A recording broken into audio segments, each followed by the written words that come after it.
Hi, this is the Ouijawii bridge skip tutorial. Alright, so this whole idea was discovered by Ouijawii. He used some prior knowledge that we gained relatively recently before it. That everything works on a frame counter. All the RNG of the enemies, how they move, and how the statues shoot, etc., how the birds swoop. All those things are on a frame counter. And in this game's case, the frame counter begins at the start of every screen. So the start of the screen is this door right here. The door is going to put you in the exact same spot every time, so you're good. All you got to do is find a hold right strat. Now, if you're holding right, these enemies are going to do exactly the same thing every time. But alas, you have to deal with them at the same time, so how do you do it without losing frames? Well, let me show you real quickly. As you can see, I'm doing some ground whips, but they're very specifically ground whips. I'm not starting them in the air. Okay, so that's the Ouijawii manipulation of the bridge. And not only that, but these mummies are going to do the exact same thing every time too. So you can definitely use this to your advantage. All right, starting from the top. I will kill these first two birds, but I don't kill any more birds after that. Before every, well, that's a lucky rosary drop.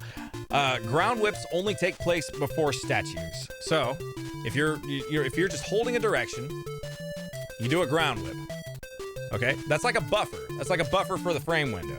So you know you're losing a ground whip's worth of time exactly every single time. Whereas if you were to like jump and whip on the ground like that, you're gonna lose a random amount of time because you don't know the exact frame you're jumping and whipping on. Okay, so make sure also that your jump whips do not touch the ground. You don't want to do a late whip in the jump and accidentally lose a little bit of whip frame animation on the ground here, because it makes Simon lock in place until the animation is done. So make sure your whips take place fully in the air. That way when you jump and whip, you don't lose any time. I make it sound complicated, but I promise. I'll try to simplify it. So you only kill the first two birds, ground whip before every statue, jump over every other bird, and then what you'll know you do it right because you're gonna see that fireball on the way, and you always will jump over it exactly as you're jumping over this pit. That's a good sign that you did it right. If you got that fireball and you jump over it perfectly as you're jumping over the pit, it's very natural. It looks hectic, but I swear it's just natural and easy. If you get that, you know you did it right. So whip the first fireball before every statue. Okay, ground whip. And then one more right here. What often people do is they'll throw a cross. We used to do that in runs to make sure we get this double shot.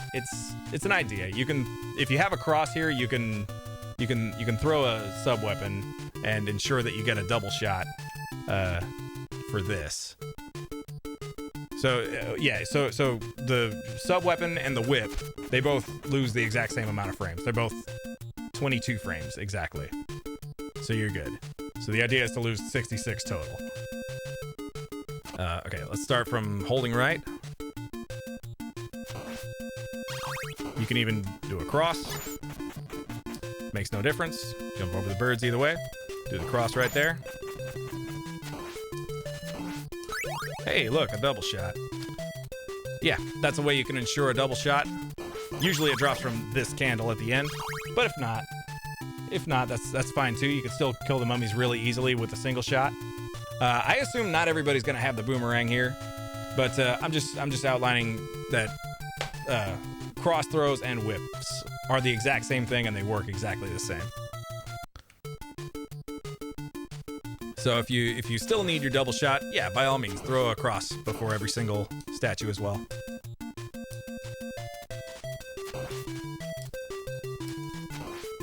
I get that fireball right there, jump over it naturally as I'm jumping over the pit. All right, so in summary, jump whip the first two birds, ground whip before every statue, jump everything else, and jump whip all the skeletons. That's about it. And as long as you do exactly that, everything will do the same thing every time. Or ground sub weapons before every statue. That works too. Okay, I think that's it. Bye-bye.